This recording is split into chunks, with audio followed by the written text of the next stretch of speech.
ခိုင်အားလုံးပဲသင်တန်းစတင်နေအောင်နော်သင်တန်းစတင်ခင်မှာတရားရဲ့ပိုင်းရှင်ဖြစ်တဲ့ဘုရားရှင်အားနမောတတ3ခြင်းရဆိုပြီးတော့ရှိခိုးပူဇော်ဘုရားမှန်လျှောက်ကြောက်ကြပါစို့နမောတတဘဂဝတောအရဟတောသမ္မာသမ္ဗုဒ္ဓတ္တနမောတတဘဂဝတောအရဟတောသမ္မာသမ္ဗုဒ္ဓတ္တနမောတတဘဂဝတောအရဟတောသမ္မာသမ္ဗုဒ္ဓတ္တ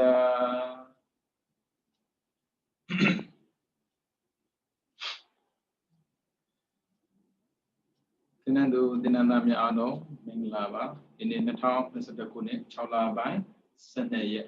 ဒီလိုဒီမဲ့ပရမစင်ဒုတိယတစ်ချိန်ပေါ့နော်ဒုတိယ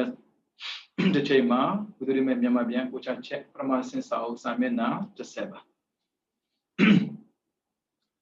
ပရမတစ်ချိန်တုန်းကမြတ်စွာဘုရားကိုနတ်သားကမေးတဲ့မိကုံးကိုဘုရားရှင်ကနေတော့ဖြေတဲ့အဖြေပေါ့နော်အပြင်ရှုပ်အတွင်းရှုပ်ကိုဘလို့ပုံပုံမျိုးတွေဖြည့်ရှင်းနိုင်ပါတယ်လဲဆိုတဲ့အမိကုံးကိုဘုရားရှင်ကနေပြီးတော့ဝေယဘာစာတိပညာရှိတဲ့ပုဂ္ဂိုလ်တွေကသီလကိုစောင့်ထိန်ပြီးတော့ဝိရိယနဲ့ကြိုးစားမယ်ဆိုရင်အတွင်းရှုပ်အပြင်ရှုပ်ဖြစ်တဲ့တဏှာတွေကင်းနိုင်ပါတယ်ဆိုတာကိုပြောခဲ့တယ်ပေါ့နော်အဲလိုကင်းနိုင်တယ်ဆိုတာနဲ့ပတ်သက်ပြီးတဏှာရှုပ်ထွေးကိုဘယ်လိုဖြည့်ရှင်းရမလဲဆိုတဲ့မိကုံးကိုပြန်ဖြေတဲ့အခါမှာဥပမာလေးနဲ့ဖြေထားတယ်အဲ့ဒါကြည့်ကြလိုက်ပါဥပမာအားဖြင့်အာခွန်ဗလာနဲ့ပြေးစုံတဲ့ယောက်ျားတစ်ယောက်ပါခွန်အားပြေးစုံတဲ့ယောက်ျားတစ်ယောက်ပေါ့နော်ညီညွတ်တဲ့အမြေပြင်မှာကြက်ကြက်ရက်တည်ပြီးကောင်းစွာသွေးထားတဲ့ဓာတ်လက်နဲ့ကိုခြေမြောက်ပြီးကြီးစွာသောဝေယုံကိုခုတ်ဖြတ်ဖြည့်ရှင်းသလိုတဲ့တီလ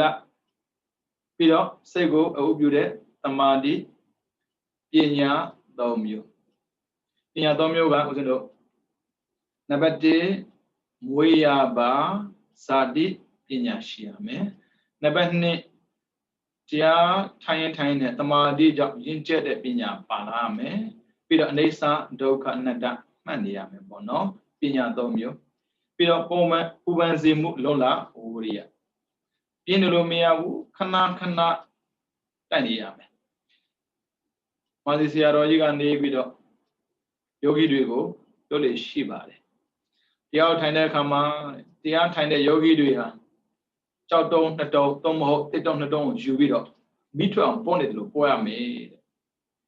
အနေစာဒုက္ခအနတ္တကိုသိတဲ့ဉာဏ်နဲ့အနေစာဒုက္ခအနတ္တရှိရဖြစ်တဲ့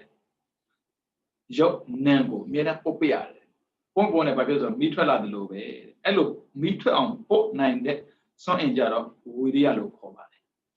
ယောဂီတွေကရနိုင်တဲ့စွမ်းအင်ရှိပေမဲ့လို့တရားကိုရတဲ့အထိမပေါ့တော့မရတယ်လို့ပဲတရားမရဘူးအခုတဏှာရှုပ်ထွေးကိုဖြည့်ရှင်းတဲ့နေရာမှာဥပမာလေးနဲ့ပေးပြီးတော့ဖြည့်ရှင်းပေးထားပါတယ်အဲဒါကြောင့်ယောဂီပုဂ္ဂိုလ်ဟာသီလဆိုတဲ့မြေပြင်မှာရပ်ပါသီလဆိုတဲ့မြေမှာမရရင်ဘလို့မှတည်ငြိမ်မှုမရနိုင်ပါဘူးမြေတောင်မှမြေကညီနေမှဗျကြောက်တုံးလေးရှိနေမယ်ဆိုရင်ရက်လို့မရဘူး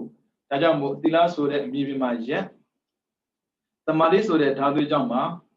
ကောင်းစွာသွေးထားတဲ့ဓာပြီးတော့ဝိပဿနာပညာဆိုတဲ့ဓာလည်းနဲ့ပြီးတော့ဝိရိယဆိုတဲ့ခွန်အားပြီးရင်ပါရိဟာရိကပညာဆိုတဲ့လက်နဲ့ခြေမြောက်ပြီးတော့ကိုယ့်ရဲ့တရားမှာကြာရောက်နေတဲ့ကိလေသာအရှုပ်ထွေးကိုတခါတည်းဖြည့်ရှင်းလိုက်တဲ့အဲ့လိုဖြည့်ရှင်းလိုက်ရင်ဝါကိုဓာတ်နဲ့ခုတ်တဲ့အခါမှာပြတ်သွားတယ်လို့ပဲပညာနဲ့တဏှာကိုဖြတ်ရင်ပြတ်တာပါပဲအဲ့လိုပြတ်တဲ့နေရာမှာအတွင်းမဲ့ခွဲစိတ်နိုင်ရည် Soloraga Aradame Aradapodi, Ya Nainabo. The Umalina Badabido, Samuel made her put a bono, the top the Sega made her put it. Tanago, Pishin and Niyama, Below Pisham less Sudan, never there be, Upma baby, Pisoba, so that Migo Mubono. Tana Pishin and Niyama, to a Pishin Bom Pishin Nigo, Pure Bioli. Pechema Pishin Bidorale, Pechema Pishin se, Pit Nidale Surago, Mima Suruna Dubaye, Tana Pishin Canale. A doing a being pitted, Tana Shodugo, Pishin and Yama, Other Mecanamas and Tana Shodugo, Pishin Sevabe. Tata Bukana Major, Pishin of Bidoabi, Arajidoabi, Oda Badagara Nagandi, Tanago. Pishin Bilem Hobo, Pishin Selem Hobo, Pishin Juzanio. Toda Badagara Naganamabia, Tanago Pishin Juzani so ye. Uduzin so the Bobo, Tana Pishin Busura, Tanago show on Juzane, Juda Bo. Arajali, who only could divido. Oh, Maro Tana so the Shotama, Nevido, Chiamlo, Dide, show me on my way so that the Yala that Chinga Savido, Shin now Juzame. Rajamu, Radabukanama, Tana Shogu, Pishin be, Pided, Nanedawado, Tata Logama, Miato Lugo, Kanga Janda Pido, shouted, Ega the Kinia. Agazo, Mimiada, the Kinias of Lucan Tiger. Kilida Kins in the Bogorovia, Lucan Letima Damaduma, Loba, Roda Moa, Mashida, Lucan Bogo Demas, a Miazo made Raja Uzo, Kilida, McCain Divi Melo. Midali po with a Lucayabare. She could have Pogori, she couldn't let him a level, Midali de Popiabare. Lugan, Pogo, a same whole David Melo. Lugan Bogo, who's Lucan be the Pogo diapian, no one about no. Tajamo, Ega de Kinia, Jana, Mapidingo, Dana, Ludago, Lekano Miavula, Peter Apasan. In your Bogorega, Shiko in your Shiko Macantabulalo, Begon William Bono, to Ega Dakinia, a mean zone of your oh, Kaundaye, Ugonai, a count zone yes of the don't put sheeted tema. Midalina Lecanaro, that cow young body. Adam so Sudan and sign body. A count zongaro at the Meratu, Yata be the Kama, count zongabe. Aima, Sadi Binago, maybe be 19 chowns or Talia, Ludigo, remind load up on no, the Chua, and the eye Pima bono, Pogo, my opinion with you, the other than a same view, Lina Nigarega,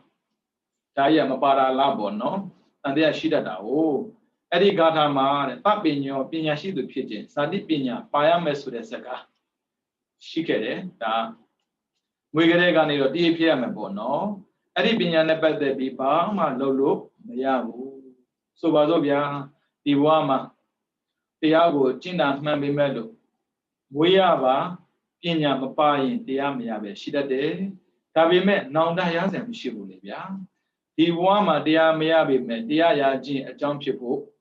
Adao. Maro Mayabu, so we don't, Juba Zaveni, Social Muba, Chowda de. A who to Biora Garo. We have a Pinia never the be, Twapino, Miabu, the Wama Burabo, no? That's when now what the one PMS no, Ja 9 body.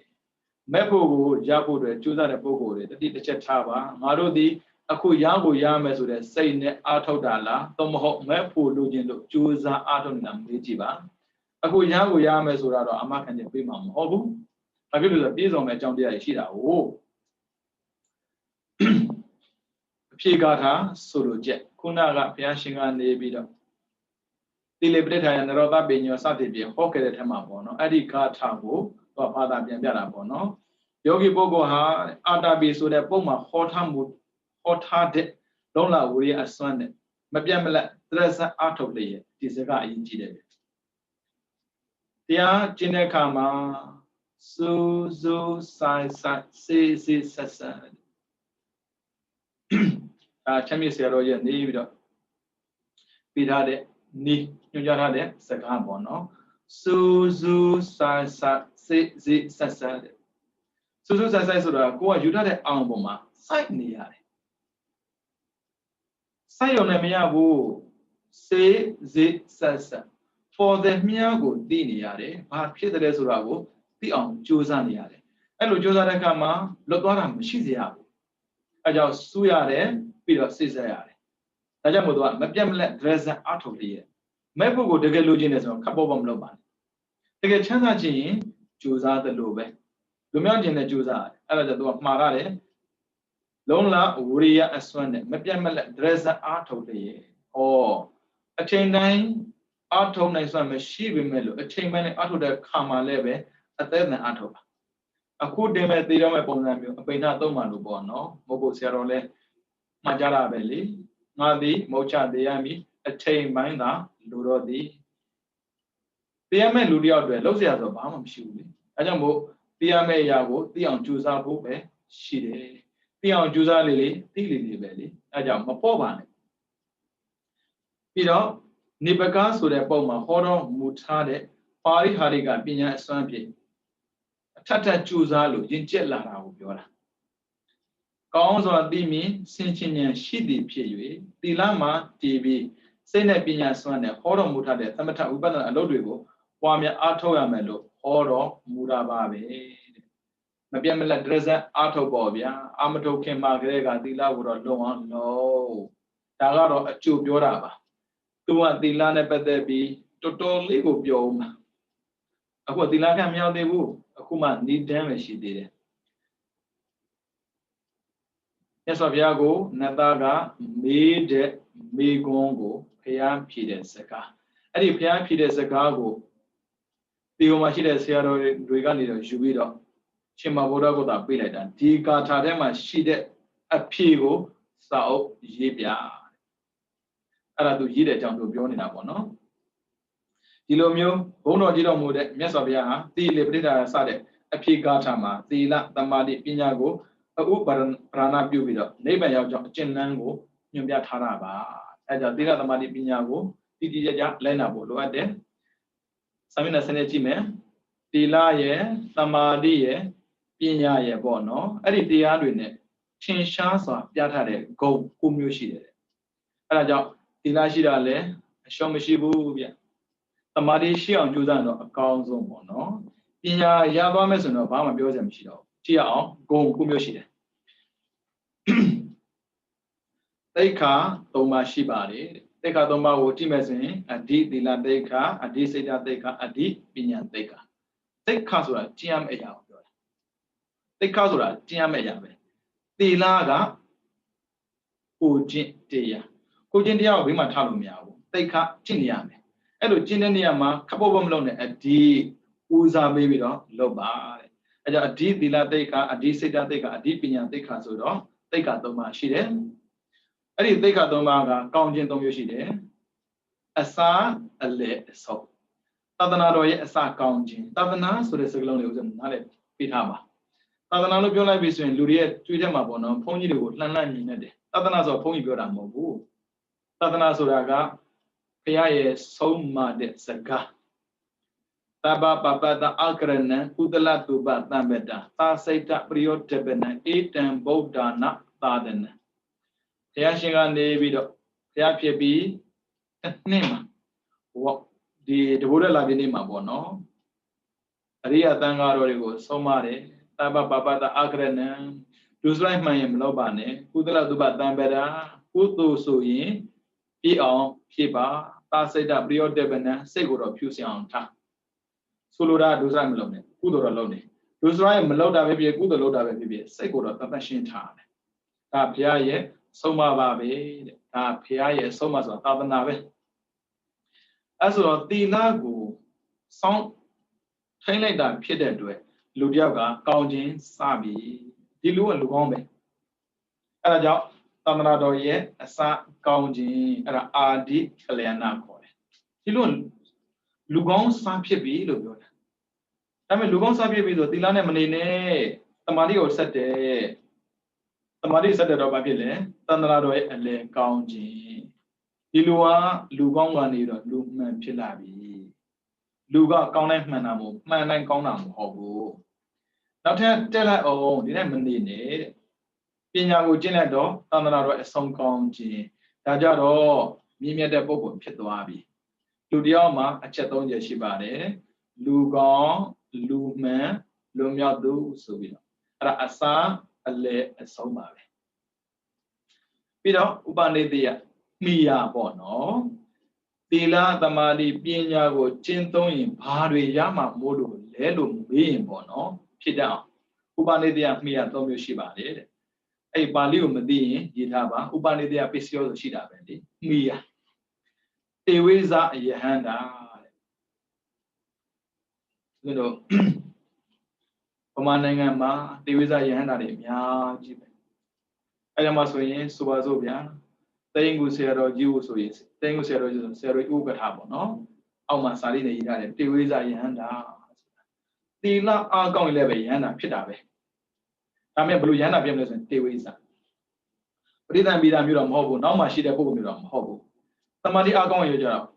ဆလပညာအဘိညာဉ်နဲ့မိုးမြေရှိုးမိုးပြန်လို့ရတယ်အဲ့တော့တေဝိဇယဟန္တာကတီးယုံပဲတည်တယ်ပြန်လို့မရရှုလို့မရဘူးသီလကြောင့်ယဟန္တာဖြစ်တာမှန်ပေမဲ့သမာဓိအားကောင်းခဲ့တာမဟုတ်တော့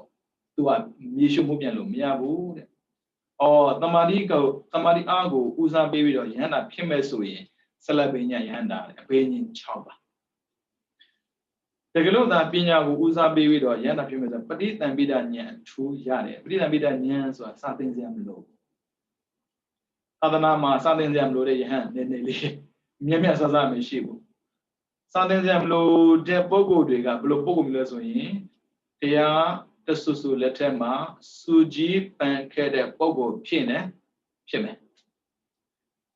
ဘုရားစီမှာစုပန်တာမဟုတ်ပေမဲ့လို့ဘုရားရဲ့သာသနာနဲ့ကြုံတဲ့ကာလမှာဘုရားရဲ့တရားတော်တွေကိုပေါ့နော်သင်ကြားပို့ချကျင့်ကြံကြုတ်ကိုအားထုတ်တဲ့ပုဂ္ဂိုလ်လည်းဖြစ်ကောင်းဖြစ်လိမ့်မယ်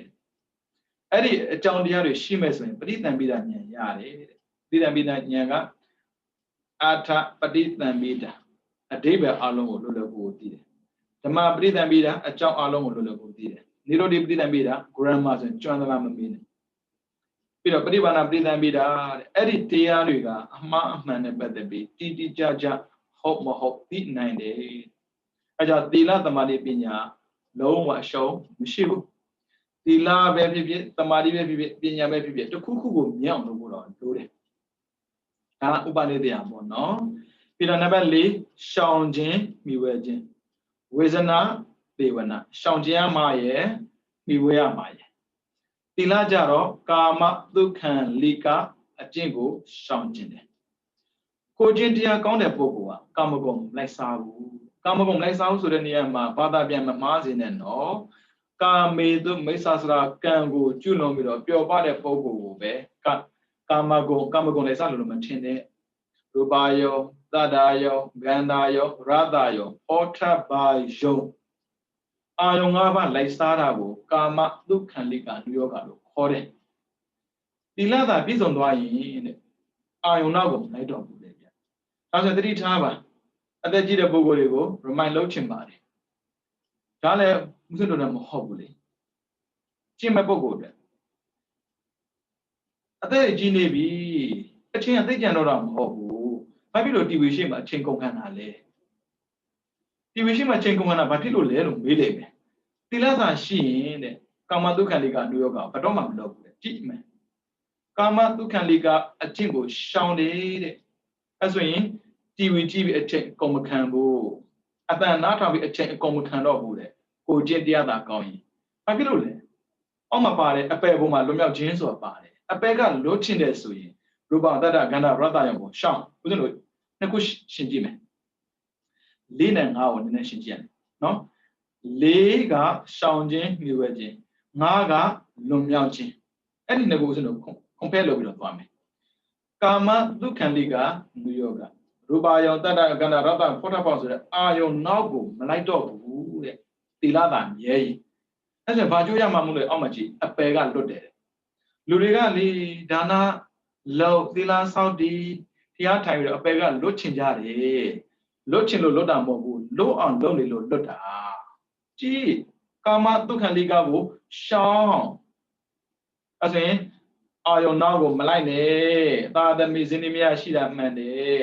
ပါကြောင့်သမီးကြောင့်ပစ္စည်းကြောင့်ပဲတွေးနေတယ်အဲ့ဒါကကာမဒုက္ခလိကနုကလို့ခေါ်တယ်အဲ့ဆိုဘာဖြစ်လဲကိုချင်းတရားတကယ်မကောင်းသေးဘူးကိုချင်းတရားမကောင်းရင်တော့အပယ်ကမလွတ်ဘူးတဲ့နှစ်ခုကိုရှင်းကြည့်လိုက်အပယ်ကလွတ်ချင်တစ်ခုပဲလွတ်လေလေးရဲ့သီလကိုမရအောင်လို့သီလများဆိုငါတို့၅ပါးသီလယူထားတာပဲလေဘာဖြစ်တာမှန်လို့သွားမလုံးနဲ့ဗျာအာယုံရဲ့ဖြစ်စည်းမှုကိုခံရတဲ့စိတ်ကတည်ငြိမ်မှုမရှိဘူးအဲကြောင့်သာသမီဇနီးများနဲ့မပြောနဲ့ပြောတာမဟုတ်ပြောမဲ့ချိန်ပြောပါဒါပေမဲ့အချိန်တိုင်းမပြောပါနဲ့အချိန်ပိုင်းလေးပဲပြောပါတရားကြတော့အချိန်ပိုင်းအထောက်ပြီးတော့မတရားတာကြတော့အချိန်တိုင်းလုပ်နေလို့ရမလားမတရားတာကိုအချိန်ပိုင်းလုပ်ပါတရားတာကိုအချိန်တိုင်းလုပ်ပါအရာကာမဒုက္ခလိကမျိုးကိုရှောင်ကျင်ခိုင်းတာပဲဩသီလပြည့်စုံသွားပြီဆိုရင်တဲ့အာယုံနောက်ကိုမလိုက်တော့ဘူးနောက်ထပ်သမာဓိအားကောင်းလာရင်အတ္တကိလမထကိုရှောင်ကျင်နိုင်တယ်ခန္ဓာကိုယ်ကိုပင်ပန်းအောင်ဘယ်တော့မှမလုပ်ဘူးမှန်တာပေါ့ခန္ဓာကိုယ်ပင်ပန်းလုပ်တဲ့ထဲမှာဖျားလောင်းကိုမိတယ်လို့တရားမှမရှိဘူးဖတ်ကြည့်လိုက်ပါဖျားလောင်းက6နှစ်လုံးလုံးဒုက္ခခံပြီးကျင့်တယ်ဆိုတခြားမဟုတ်ဘူးနော်အကျင့်ကိုအတ္တကိလမထပင်ပန်းကျင့်တယ်ရမယ်ထင်တာဟုတ်ဗျလူတွေအတွေ့အထဲမှာပေါ့နော်ပင်မခံမှာချမ်းသာမယ်ထင်တာမဟုတ်ဘူးဗျမှန်ကန်တဲ့သိဉာဏ်ရှိပြီးတော့ကောင်းမွန်စွာကြိုးစားရင်အောင်မြင်တာပဲလေဒုက္ခခံမှာချမ်းသာတယ်တော့မဟုတ်ပါဘူးအဲ့ဒါကိုဘုရားလောင်းကလေအသက်ရှူပြီးလဲကျင့်မှုတယ်အသက်ရှူရက်ပြီးလဲကျင့်မှုတယ်ဟောအသက်ရှူရက်လိုက်တဲ့အခါမှာခေါင်းကိုလှမ်းနဲ့ထိုးသလိုခံစားရတာလေအဲ့လိုတရားရမယ်ထင်ခဲ့တာလေဒါကြောင့်မို့လောကမှာ30ဘုံသောလောကမှာတရားကျင့်မှုတဲ့လူတွေကျင့်နည်းကိုကြက်တလောက်စုံအောင်ကျင့်ခဲ့တိတ္တထမင်းသား6နှစ်ကျင့်တာလောက်ကိုမကျင့်ဘူးအဲ့ဒီနှစ်ချက်ကိုလေဘုရားပထမဆုံးတရားမှာထည့်ဟောပေးတယ်ဒွေမေဘေကဝေအန္တာပပစိတေနနာဒေဝိတ္တပါကတမေဒွေဆိုယောဇာယကာမေတုကာမတုခံလိကနုယောကောပါတာပဲလေဘာဖြစ်လို့ပထမဆုံးပြောရတာဆိုရင်ရမိုင်းလောက်ရတာပဲကိုယ်တိုင်ကြုံခဲ့ဘူးတယ်လေလောကီအာယောကာမဂုဏ်ကိုကြိုက်နေရင်သီလမကျင့်နိုင်ဘူးတရားကျင့်တဲ့အစွမ်းရောက်ရင်လည်းပဲသမာဓိမရနိုင်ဘူးသမာဓိတည်ခြင်းလဲဆိုရင်အတ္တကိလမထကိုရှောင်ကျင်လိုက်ပါအဲ့တော့ဘာရမလဲကာမဘုံမှာလွန်မြောက်တယ်ကာမဘုံလွန်မြောက်တယ်ဆိုဗျမဖြစ်တယ်လို့ပြောတာလွယ်လေးအပေကလို့စေတာကသီလပဲလူနဲ့ဖြစ်မယ်တစ်ချက်ပဲဖြစ်မှာဒါမဲ့တစ်ခုပဲဖြစ်မှာနော်နှစ်ခုတော့မဖြစ်ဘူးလူဖြစ်မယ်သမုတ်နှစ်ဖြစ်မယ်ဒီလည်းမပို့ဘူးသီလကဒါမဲ့သမာဓိအားကောင်းပြီးတော့အတ္တကိလမထအကျင့်ကိုရှောင်ကျင်လိုက်တာနဲ့တပြိုင်နက်တဲ့ဗျမဖြစ်ကိုဖြစ်တယ်ဒါကြောင့်ကိုလို့တဲ့အကြောင်းကိုကြည့်ကိုရမယ့်အကျိုးကိုသိတာပေါ့အခုကမဟုတ်ဘူးဟိုလိုလည်းမေးဒီလိုလည်းမေးတနာကိုတော့ကောင်းတယ်ဗျတရားကျင့်ပြီးတော့ဘာဖြစ်မှမသိတဲ့ပုဂ္ဂိုလ်တွေအများကြီးပဲဒါနသီလသမထဝိပဿနာကိုကျင့်ပြီးတော့ဘာဖြစ်မှမသိတဲ့ပုဂ္ဂိုလ်တွေအများကြီးပဲအဲ့ထက်မှာကိုမပါစေနဲ့ကိုတရားကကိုစောင့်ရှောက်လိုက်မယ်သူများကိုစောင့်ရှောက်တာမဟုတ်ဘူးတရားဆိုတော့သူများမေးရတာမဟုတ်ဘူးလေကိုမေးရတဲ့ကိစ္စကိုနောက်ဆုံးပညာမှန်ကန်တဲ့သိတာရှိရင်မေဇိမပฏิပဒါကျင့်ကိုမိဝဲတယ်တဲ့ခံကြည့်သီလသမာဓိကရှောင်ကျင်ရန်ပညာကစောင့်တည်ရန်ဒီကာမတုခံလိကနုယောဂကိုရှောင်တာကသီလအတ္တကိလမထနုယောဂကိုရှောင်ကျင်တာကသမာဓိတဲ့ဒါကြောင့်မို့မှန်ကန်တဲ့အသိဉာဏ်ရှိမဲ့ဆိုမေဇိမပฏิပဒါအလယ်လန်းကသွားတာမဟုတ်တော့စိစိဥစ္စာမသုံးတာမဟုတ်ဘူးသုံးတယ်မဆွဲဘူးတရားထိုင်တယ်မှန်တယ်ဒုက္ခမခံဘူးဒုက္ခကိုသိနေတာတဲ့ဒါမေဇိမပฏิပဒါပဲအဲ့လိုမျိုးမေဇိမပฏิပဒါသိပြီဆိုရင်အလုံးစုံသောဘုံမှာလွန်မြောက်တဲ့နိဗ္ဗာန်ကိုမြဲမှောက်ပြုတယ်သမဟုတ်နိဗ္ဗာန်ကိုရရှိတယ်ပေါ့ဗျာဒါနှစ်ချက်အဲ့ကြောင့်သီလသမာဓိပညာအရှောက်မရှိတာတော့အမှန်ပဲဘာဖြစ်လို့မကျင့်ကျင်တာလဲပြောတာအကောင်းလိုချင်တာလဲလွန်ရောကောင်းတာကိုကျင့်ကျင်တဲ့စိတ်မရှိတာလဲလွန်ရောမရဘူးမလုပ်ရင်မရဘူးပြီးတော့နံပါတ်6ပန်3ပါပန်ဆိုတာပါဏပယ်တာကိုပြောတယ်တရင်ကပန်တဲ့ကိလေသာကိုပယ်တာတဲ့ဟုတ်တယ်သီလကိုစောင့်တည်ထားရင်သီလရှိတယ်လို့ကိုယ်remind လုပ်ရင်လူစားကိုမကျွန်းတော့ဘူးဒါပေမဲ့အမြဲတမ်းမဟုတ်ဘူးနော်အမြဲတမ်းမဟုတ်ဘူး သီလမေ့ရင်ကျွလွန်မှာပဲဒါကြောင့်မို့သီလသာဆောက်တည်တာတဲ့ဒီနေ့ကပန်ကိလေသာကိုခဏလေးတော့ပယ်နိုင်စွမ်းရှိပါတယ်တဲ့ဟောတမာတိလေးရလာရင်ဝိက္ခမနာပန်လောဘဒေါသမောဟအကြာကြီးမပေါ်ဘူးတဲ့အကြာကြီးမပေါ်တော့အကြာကြီးဒုက္ခမရောက်ဘူးလေဘာဖြစ်လို့လဲဒုစရိုက်မှမလုံတာပြီးတော့ပညာကြတော့သမုတ်စေတပဟံကိလေသာကိုအပြတ်ဖြတ်တယ်ခဏယတ္တကသီလကြာယတ္တကသမာဓိအပြတ်ဖြတ်တာကပညာကြိုက်တာကိုယူပြဒါမဲ့သီလကိုကြော်ပြီးတော့သမာဓိမရနိုင်ဘူးနော်အဲကြောင့်အစဉ်နဲ့လောက်ရမယ်ပြီးတော့နံပါတ်9စัจကျင်ဘက်3ပါပฏิပက္ခတဲ့ဝိတကမကိလေသာရဲ့စัจကျင်ဘက်ဝိတကမဆိုကျူးလွန်တာသီလကကျူးလွန်မဲ့စိတ်ကိုကာယကံဝစီကံကိုထိန်းတယ်သီလအလေးကျင့်ပဲကောင်းတဲ့အလေးကျင့်ကိုသီလခေါ်ပါတယ်မကောင်းတဲ့အလေးကျင့်ကြတော့ဒုစရိုက်လို့ခေါ်ပါတယ်ဒုစရိုက်မလုံးအောင်ထိန်းနိုင်တာဟာကောင်းတဲ့အလေးကျင့်ပဲ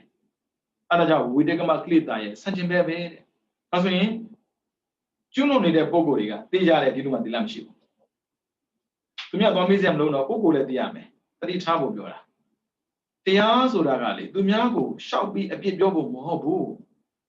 အကောင်းအဆိုးကိုသိပြီးတော့ကိုယ်အကောင်းဆုံးနေထိုင်နိုင်အောင်လေ့လာတဲ့အရာမျိုးခုချီလေဝိတကမကိလေသာဆန့်ကျင်ပဲဆိုတော့သီလရှိတဲ့ပုဂ္ဂိုလ်ကဘယ်တော့မှမကျွလွန်ဘူးတဲ့အဲ့ဒါကျွလွန်တဲ့ပုဂ္ဂိုလ်မှလည်းသီလဆိုတော့ဘယ်တော့မှရှိမှာမဟုတ်ဘူးတဲ့ဒါဆန့်ကျင်ပဲအဲ့ဒါကြောင့်အပယ်မရောက်ခြင်းဘူးလားသီလလုံးဝထိန်သီလယူတယ်ပြောပြီးတော့မူတာဝါဒကျွလွန်နေမဲ့ဆိုရင်သိကြတယ်မူတာပြောတဲ့လူတယောက်ဟာမကျွလွန်ရဲ့တဲ့အပြစ်မရှိဘူးတဲ့ဘာဖြစ်လို့လဲဆိုတော့ပါဏာတိပါဒတတ်တာလို့သူလိမ့်ပါပဲ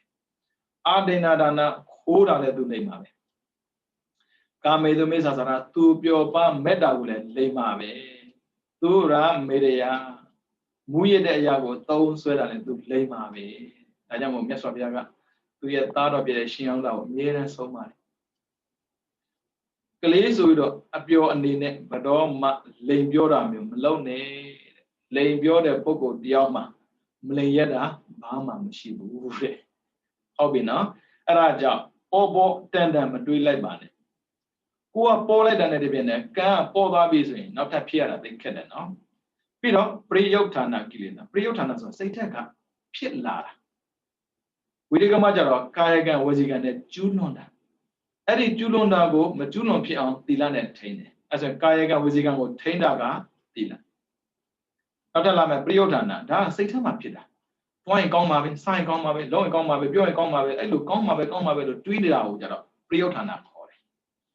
လှုပ်ချင်တာကျတော့ကိလေသာခေါ်တယ်ဟုတ်ပြီနော်သမာဓိသာရှိရင်တဲ့အဲ့ဒီလိုမျိုးသွားခြင်းလာခြင်းစားခြင်းလှုပ်ချင်တဲ့စိတ်ကိုမရှိဘူးတဲ့မယုံရင်တရားခံကြည့်ဗျတရားခံတဲ့ပုဂ္ဂိုလ်တယောက်မှာပင်မဆုံးကအာယုံကိုထိန်းရတာပဲဝင်ထွက်ကိုထိန်းရလို့ပင်မတာမဟုတ်ဘူးဝင်ထွက်ပေါ်မှာအာယုံစိုက်မှုမရှိဘဲနဲ့ညီခဲ့ကြားခဲ့တဲ့ပုံမှာအာယုံလိုက်နေလို့ပင်မတာဟောသမာဓိတကယ်ရသွားတဲ့အခါမှာသိငြိမ်းချမ်းတာပဲတတ်တာပေါ့ဗျာတွေးစရာမြင်များမလို့ဘူးလေဥစ္စာမျက်စိဖွင့်ထားရင်လေဟိုလေးကြည့်ကောင်းမလားဒီကလေးကြည့်ကောင်းမလားပင်ပန်းတာဟောသမာဓိလည်းရရောဗျာသက်တာလိုက်တာအဲကြောင့်ပရိယုဒ္ဓနာကိလေသာကိုပယ်တယ်နောက်ဆုံးတော့ပညာပေါ့ပညာကြတော့အနုတ္တယကိလေသာအနုတ္တယဆိုတာကရှင်မကိုမသိတယ်အကြောင်းမတိုက်ဆိုင်ရင်ပေါ်မလာတဲ့အရာကအနုတ္တယအကြောင်းတိုက်ဆိုင်မှပေါ်လာတာကအနုတ္တယဟောအခုကသူတော်ကောင်းလို့ပဲဦးဇင်းတို့ဒီတိုင်းပဲကိုယ်ဆက်မလို့မရှိသေးလို့မလေးသူတော်ကောင်းလို့ထင်တာဆက်လို့ရှိရင်စိတ်ထဲမှာဖောင်းနေဖြစ်လာတာလူစရာတွေ့ရင်လူချင်းလာတာဒါတွေကလူတရားခေါ်တယ်အမြင့်နေနဲ့ရှိနေတာပေါ့နော်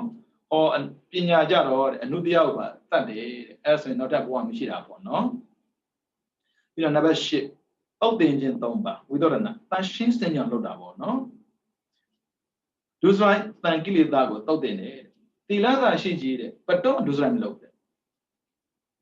ရှင်းအဲဆိုရင်ပြန်ကြည့်လိုက်ဒုစရိုက်လုပ်တဲ့ပုဂ္ဂိုလ်မေးစရာကိုမလုပ်ဒီလူကိုကျင့်တရားကောင်းတယ်ဆိုတာချိန်ပြောချိန်တဲ့စကားပဲသိခါကြမယ်ဒီလူတွေဘတော့မှသိခါတက်လာမှာမဟုတ်ဘူးဒုစရိုက်လုပ်တဲ့ပုဂ္ဂိုလ်ဘလို့လို့လူကောင်းလို့ပြောလို့ရမလဲ အဲ့ဆိုလူမှန်ဆိုဘလို့တော့ပြောလို့ရမှာလေခေတ်ကာလရဲ့တိတဲ့တိုင်းပဲဗျလူကောင်းဆိုတော်တော်ကိုရှားသွားပြီလူကောင်းရှားတဲ့ကာလမှာလူကောင်းဖြစ်အောင်နေကြဗျဒါကြောင့်မို့ဒုစရိုက်တန်ကိလေသာကိုတောက်တင်တယ်ဆိုတာဒုစရိုက်ကိုလုံးဝအဖြစ်မခံဘူးတဲ့ဒီလားရှိရင်တမာတိရှိတာကြတော့တဏှာတန်ကိလေသာကိုတောက်တင်တယ်တမာတိရှိတဲ့ပုဂ္ဂိုလ်ကဟိုကလိုချင်တရားလိုချင်မဖြစ်ဘူးတဲ့အဲ့ဒါဟိုကလိုချင်တရားလိုချင်တယ်သိရတယ်တက္ကမရဲ့တမာတိမရှိဘူးတက္ကရဲ့တမာတိမရှိဘူးဘဏ္ဍလေးသွားရင်ကောင်းမှာပဲဘုသူပြင်ကောင်းမှာပဲသိကြတယ်အဲ့လိုမှတဏှာပေါ်နေအဲ့ဆိုရင်သိကြတယ်တဲ့တမာတိမရှိဘူးတမာတိရှိရင်တဏှာကင်းတယ်ပြီးတော့ပညာရှိရင်တဲ့ဒိဋ္ဌိကင်းတယ်အာတမရှိဘူးငါဥစ္စာငါဘာငါသမငါပစ္စည်းငါဒီငါနဲ့ငါလုံးငါလိုမျိုးလုံးဝမရှိဘူးတဲ့အဲ့ဒါစဉ်းစားကြည့်ကြခေတ်ကာလလေငါတို့ငါနိုင်ငံတို့ငါလိုမျိုးငါသာသနာတို့ဆိုရင်သိကြတယ်အပညာမရှိသေးလို့ပဲနာရမနာနဲ့ပေါ့နော်သူတို့စာတင်ရတာဟုတ်ပြီးတော့နံပါတ်9အရိယာဖြစ်တဲ့ကြောင့်သီလသာပြည့်စုံနေတဲ့သောတာပန်တဂရကံဖြစ်ပေါ်လွယ်လေးပဲရှင်းလေးကြည့်အောင်ဆုံးဘာဖြစ်လို့သီလကိုမဆောက်တည်ရဲတာလဲသောတာပန်ဖြစ်ချင်တာဒီပိုင်းတော့သိနေပြီသီလကြတော့မမြဲပဲနဲ့သီလသာမြဲရင်သောတာပန်တဂရကံဖြစ်ကိုဖြစ်တယ်တဲ့သူအဖြစ်ချင်းအကြောင်းလေသမာဓိရှိရင်အနာဂံဖြစ်တယ်ပညာရှိရင်ယန္တာဖြစ်တယ်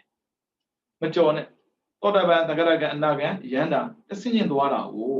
အဲကြောင့်သောတာပန်မဖြစ်ပဲနဲ့တဂရမဖြစ်ဘူးတဂရကမပြောနဲ့အနာဂံမဖြစ်နဲ့ယန္တာမဖြစ်ဘူးဘာဖြစ်လို့နိဗ္ဗာန်ယန္တာဖြစ်ချင်တာလဲမေ့ကြည့်အောင်ပို့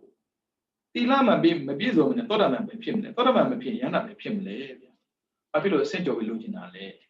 စာသင်လိုက်တဲ့ခါမှာသိသွားတယ်ဗျအဆင့်ဆိုတာကျော်လို့မှမရတာတစ်ဆင့်စီသွားမှာဟုတ်အဲကြောင့်ကာယကံနဲ့ဝစီကံကိုအရင်ထိရတယ်ပြီးမှမနောကံကိုထိရတယ်တွေ့ဖူးမှာပါကာယကံဝစီကံကိုမထိတိုင်ပဲနဲ့မနောကံသွားထိုင်တဲ့ပုဂ္ဂိုလ်ကသိခက်တာပဲ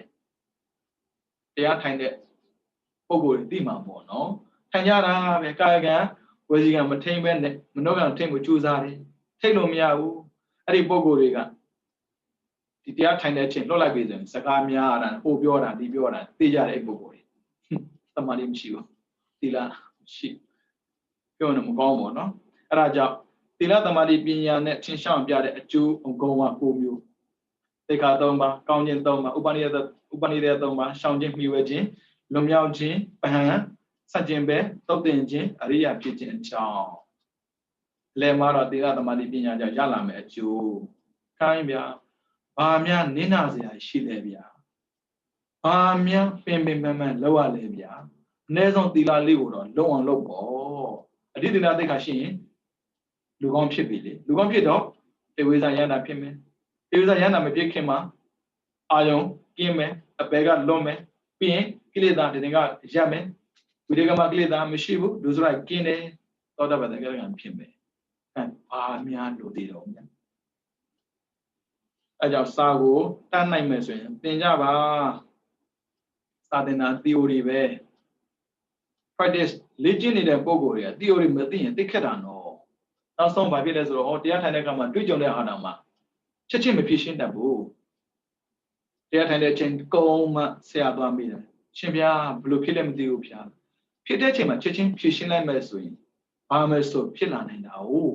အခုကမဟုတ်ဘူးဖြစ်တဲ့ချိန်မှာဖြစ်ရှင်းနိုင်ဘူးအဲ့ဒါအသိနေတဲ့ပြောရမှာပေါ့နော်ကန်ဆာမြင့်73သွားအောင်သိက္ခာ300ကိုထင်ရှားပြဖို့သိက္ခာကသီလသမာဓိပညာထဲမှာသီလနဲ့အဓိသီလသိက္ခာကိုထင်ရှားပြတယ်မှန်တာပေါ့ကိုချင်းတရားကောင်းရင်အဓိခေါင်းဆောင်နေတယ်ဘယ်တော့မှမကောင်းတာကိုမလုပ်တော့ဘူးသမာဓိနဲ့အဓိစိတ်ဓာတ်ပညာနဲ့အဓိပညာပြီးတော့သာသနာတော်ရဲ့ကောင်းခြင်း3ပါးသီလနဲ့သာသနာတော်ရဲ့အစာသမာဓိနဲ့သာသနာတော်ရဲ့အလဲပညာနဲ့သာသနာတော်ရဲ့အစောပါဠိတော်ဘက်မှာပြီးတော့သီလရဲ့သာသနာတော်အစကောင်းခြင်းဘာဖြစ်လို့သီလကဘုရားဆုံးမတဲ့စကားထဲမှာဆိုရင်အစကောင်းတယ်လို့ပြောရတာလဲပေါ့နော်အဲ့မှာပြောထားတယ်ကောစာတိကုသလနံဓမ္မနံသီလစသူဝိတုတ်တယ်ကုသိုလ်တရားတို့ရဲ့အစဘာလဲတဲ့ကောင်းကျိုးရဲ့အစကဘာလဲမေးတာပေါ့နော်ကောင်းစွာစင်ကြယ်သောသီလလည်းအစဖြစ်တယ်လို့ဟောတော်မူထားတယ်ပြီးတော့သဗ္ဗပပတအဂရဏအလုံးစုံသောမကောင်းမှုကိုမပြောရတာဘုရားရှင်အဆုံးအမဖြစ်တယ်ဆိုတဲ့ ကာထာအစမှာဟောတော်မူထားတဲ့အတွက်သီလသန္တနာရဲ့အစပဲဟုတ်တာပေါ့ကောင်းကျိုးရဲ့အစကမကောင်းတာကိုမလုပ်ခြင်းပဲမကောင်းတာမလုပ်ရင်ကောင်းတာလုပ်ရမှာပဲကောင်းတာလုပ်ခြင်းနဲ့ပြောပြီးတော့မကောင်းတာလုပ်နေလို့မရဘူးနော်အဲ့ဒါကစာမှုကမေးဖူးတယ်96ရဲ့2010ရဲ့ပေါ့နော်ဘာဖြစ်လို့သီလဟာသန္တနာရဲ့အစဖြစ်တာလဲပေါ့နော်ပြီးတော့အဲ့ဒီသီလဟာစင်လုံးကြည်သာရှင်လန်းခြင်းအစရှိတဲ့ဂုဏ်ကျေးဇူးတွေကိုဆောင်တတ်ဖြစ်ပေါ်စေတတ်လို့ကောင်းတာပေါ့ဘာဖြစ်လို့သီလကောင်းတယ်ပြောတာလဲတဲ့အဲ့လိုပြောရင်ဖြေဖို့စိတ်ထဲမှာလေသိကျင်နေရတာမှန်တာပေါ့မဟုတ်တာတခုမှမလုပ်တဲ့ပုဂ္ဂိုလ်တရားမကောင်းတာတွေးစရာပုံမရှိဘူးတွေးကြည့်လိုက်ငါမကောင်းတာဘာမှမလုပ်ဘူးကောင်းလိုက်တာကိုကျင့်တတ်တယ်တဲ့အဲ့လိုမျိုးဂုဏ်ကျေးဇူးတွေကိုဖြစ်ပေါ်စေရလို့ကလျာဏကောင်းတယ်ပြောတာပေါ့တဲ့ဒါကြောင့်အာဒီကလျာဏအစားကောင်းပြီတဲ့ဒါကြောင့်ကိုပြန်မေးပါငါလူကောင်းဖြစ်ပြီလားသူများရဲ့မျက်လုံးထဲမှာလူကောင်းဖြစ်ပြီမဲ့ကိုယ့်ရဲ့စိတ်ထဲမှာလူကောင်းမဖြစ်သေးမကောင်းသေးဘူးငါတို့ဆိုတခုမှမလုပ်တာပဲကောင်းလိုက်တာကျင့်နှံ့မှုရဲ့အစာသီလရဲ့အစာကောင်းခြင်းပဲဒါလည်းပဲမေးဘူးတယ်94 96ပါပေါ့နော်ဒါကြောင့်မို့သီလကိုစောင့်တည်ဖို့မမေ့ပါနဲ့ပြောခြင်းတဲ့ကျင့်နှံ့ခြင်းတဲ့ဆိုရင်သီလကိုလုံးအောင်ထိန်ပါအပျော်မရှာပါနဲ့ပြောခြင်းတရားဆိုတာအပြင်မှာရှိတာမဟုတ်ဘူးစိတ်ထဲမှာရှိတာတရားထိုင်လေးသီလလေးပဲတရားထိုင်လို့ပျော်သွားတဲ့ပုံကိုယ်တရားပါတရားထိုင်ဖို့ဝန်မလေးတော့ဘူးအဲကြောင့်ရှာကြည့်ပါတရားကခန္ဓာထဲမှာတကယ်ရှိပါတယ်ပြီးတော့စာမျက်နှာ14သမာဓိဟာသန္တနာတော်ရဲ့အလေကောင်းခြင်းပေါ့နော်ကုသလတဥပတံပလာကုသိုလ်ပြည့်စုံစေခြင်းသည်ဘုရားရှင်တို့ရဲ့အဆုံးအမဖြစ်တဲ့စသည်ဖြင့်ဟောတော်မူထားတဲ့အတွက်သမာဓိဟာသန္တနာတော်ရဲ့အလေမှန်တာပေါ့ကုသိုလ်လောက်တာနဲ့ကုသိုလ်ပြည့်စုံတာမတူဘူးလူတိုင်းလောက်တယ်လူတိုင်းမပြည့်ဘူးဘာဖြစ်လို့မပြည့်တာလဲသမာဓိမရှိလို့တနည်းပြည့်တယ် focus မလုပ်လို့အာယုံမစိုက်လို့အာယုံစိုက်ရင်ကုသိုလ်ပြည့်တယ်အာယုံမစိုက်ရင်ကုသိုလ်ဖြစ်ရုံပဲဖြစ်တာလူတွေကကုသိုလ်ဖြစ်အောင်ပဲလုပ်တာကုသိုလ်ပြည့်အောင်မလုပ်ဘူးတွေးနေတာပဲလေဆွန်လာကက်တယ်ကထိန်လောက်တယ်အလှလုပ်တယ်ပျော်ပါမေ့မောနေကြတာအဲ့ဒါကုသိုလ်လုပ်တယ်ဆိုရုံပဲပေါ့ကုသိုလ်ပြည့်တယ်ဆိုပဲဖြစ်ပါမလဲကုသလတဥပတံပဒကုသိုလ်ကိုပြည့်အောင်ဖြည့်ပါလို့ပြောတာသမာဓိရဲ့စွမ်းအင်ပဲဒါကြောင့်မို့သမာဓိရှိတယ်ဆိုရင်ကုသိုလ်ပြည့်သွားရောအဲ့ဒီသမာဓိကတကူဖန်ဆင်းနိုင်ခြင်းစားတဲ့ဂုဏ်ကျေးဇူးကိုဆောင်တတ်တဲ့အတွက်ကောင်းမွန်တယ်ဘာဖြစ်လို့သမာဓိကိုကောင်းတယ်ပြောတာလဲတကူဖန်ဆင်းလို့ရတယ်မြေရှုလို့ရတယ်မိုးပြန်လို့ရတယ်အစာဖန်ဆင်းလို့ရတယ်ကြိုက်တာကိုလုပ်လို့ရတယ်ဗျာဒါကြောင့်ကောင်းတာပေါ့တဲ့ဟုတ်ပြီနော်အဲ့ဒါလည်းမေးဖို့တယ်94 2010ပေါ့နော်သမာဓိကိုဘာဖြစ်လို့ကောင်းတယ်လို့ပြောရတာလဲတဲ့တကူဖန်ဆင်းနိုင်တဲ့အစွမ်းရှိလို့ကောင်းတယ်လို့ပြောတာပါတဲ့ပြီးတော့ပညာသန္တနာတော်ရဲ့အစောသာစေတပရိယောတပနဧတံဗုဒ္ဓနာသာသနံကိုယ့်ရဲ့စိတ်ကိုဖြူစင်စေတာဟာတရားရှင်ရဲ့အဆုံးအမဖြစ်တယ်လို့ဟောတော်မူထားတဲ့အတွက်ပြီးတော့ပညာသားနဲ့အလွန်ကဲဆုံးအမြတ်ဆုံးဖြစ်တဲ့အတွက်သန္တနာရဲ့အဆုံးပဲမှန်တာမို့ပညာသားတကယ်ရှိရင်နိဗ္ဗာန်ကိုမြင်မောပြုနိုင်တာလေအဲ့ဒီပညာအိဋ္ဌာယောအနေဋ္ဌာယောအိဋ္ဌာယောဆိုကိုကြိုက်တဲ့အာယုံအနေဋ္ဌာဆိုကိုမကြိုက်တဲ့အာယုံဥစ္စာမျက်စိရှိတယ်မြင်တယ်ကြိုက်ချင်မှကြိုက်မယ်ကြိုက်ချင်ကြိုက်တဲ့အာယုံကျတော့အိဋ္ဌာယောမကြိုက်တဲ့အာယုံကျတော့အနေဋ္ဌာယောအိဋ္ဌာယောအနေဋ္ဌာယောတွေမှာစုံစုံမဲ့နှစ်သက်ဝမ်းမြောက်ခြင်းအမျက်ဒေါသထွက်ခြင်းမရှိပဲကောင်းတဲ့အာယုံမှာလည်းကြိုက်တယ်ဆိုမရှိဘူးမကောင်းတဲ့အာယုံမှာလည်းဒေါသဖြစ်တယ်ဆိုမရှိဘူးတဲ့ကိုမယုံရင်လေစမ်းကြည့်ပါလောဘဖြစ်လားဒေါသဖြစ်လားသိကျင်တယ်ဆိုရင် Facebook ဖွင့်ကြည့်လိုက်ပါလောဘဖြစ်မယ်ဒေါသဖြစ်မယ်အဲ့ဒါကိုကြည့်ပြီးတော့ငါမှပညာမပြည့်စုံသေးဘူးဆိုတာပေါ်လာလိမ့်မယ်ပညာသာပြည့်စုံသွားရင်တဲ့ဝမ်းသာစေရာအာရုံမှာလည်းပဲတတ်မဲ့တဲ့စိတ်မရှိဘူးတဲ့ဝမ်းနည်းစေအာရုံမှာလည်းပဲဒေါသမဖြစ်ဘူးတဲ့ဒါကြောင့်မို့ပညာကောင်းတယ်လို့ပြောတာပေါ့တဲ့ဒါသာသနာတော်ရဲ့အဆုံးပါပဲဒါလည်းပဲ94 2010မေးခုတာပေါ့နော်ဟုတ်ပြီနော်ဒါကြောင့်မို့သီလသမာဓိပညာကိုဖြည့်ကျင့်နေတဲ့ပုဂ္ဂိုလ်တယောက်အတွက်အရှုံးဆိုတာလုံးဝမရှိဘူးပြီးတော့ဥပနိဒေယ3ပါးကိုထင်ရှားပြပေါ့စာမျက်နှာ15မှာပေါ့နော်ဒါတိကုံဥစဉ်ကြော်လိုက်မယ်ဥပနိဒေယ3ပါးသီလနဲ့ တေဝိဇာယန္တာဖြစ်တာကိုထင်ရှားပြတယ်။ဘာဖြစ်လို့ဆိုတော့သီလပြည့်စုံတာကိုအကြောင်းပြုတော့ဝိဇာဉာဏ်၃ပါးရနိုင်တယ်တဲ့။ဒါပေမဲ့ဒီထက်ပိုတော့မရနိုင်ဘူး။ဆိုတော့မြေရှုလို့မရမိုးပြန်လို့မရဒီထက်ပိုမရနိုင်ဘူးတဲ့။သမာဓိနဲ့ကြတော့ဆလပညာယန္တာဖြစ်တာကိုပြနိုင်တယ်တဲ့။မှန်တာပေါ့သမာဓိကိုမြည်ပြီးတော့အပင်ဉာဏ်၆ပါးရနိုင်တယ်တဲ့။ဒါပေမဲ့ဒီထက်ပိုမရဘူးတဲ့။ဆိုလိုတာကတရားဟောတဲ့တရားအလုံးကိုမသိနိုင်ဘူး။တရားဟောတဲ့တရားအလုံးသိဖို့ကတော်တော်လေးမလွယ်ဘူးဗျ။ဟောပညာနဲ့ကြတော့ပြိဋ္ဌာန်ပိတာဉာဏ်ထူရနိုင်တယ်တဲ့။ဘာဖြစ်လို့လဲဆိုတော့တဲ့ပညာနဲ့ပညာမှတပါအခြားသောအကြောင်းအရာမဖြစ်နိုင်ဘူး။ဟုတ်တယ်လေပညာနဲ့ပတ်သက်ရင်မသိနိုင်တာဘာမှမရှိဘူးတဲ့။တခြားလိုမကြည့်နဲ့လေ။ဆိုလို့ရှင်စုလပန်ကြည့်ပေါ့။အပင်ဉာဏ်နဲ့ရတယ်။ပြိဋ္ဌာန်ပိတာလည်းရတယ်။ဒါကြောင့်မို့ခန္ဓာကိုယ်လည်းဖန်ဆင်းလို့ရတယ်။စာလည်းထပ်တင်စရာမလိုတော့ဘူး။ဟုတ်ပြီနော်။ပြီးတော့အကျင့်သုံးပါးကိုထင်ရှားပြဖို့သီလသမာဓိပညာထဲမှာသီလနဲ့ကာမချမ်းသာခံစားမှုကိုအထောက်ခြင်းကာမဒုက္ခလေးကနုယောဂအကျင့်ဆိုတဲ့အဖို့စွန်အယုဒ္ဓယကိုရှောင်ကျင်တယ်။ဒါကြောင့်မို့ချမ်းသာခြင်းတဲ့ဆိုတဲ့စကားနဲ့မတရားမတော်မှမလုပ်ဘူးသီလရှိတဲ့ပုဂ္ဂိုလ်။သမာဓိနဲ့ကြတော့တဲ့ကိုပင်ပန်းအောင်မတော်မှမလုပ်ဘူးတဲ့။ပညာနဲ့ကြတော့အလယ်လန့်ကျင့်တယ်တဲ့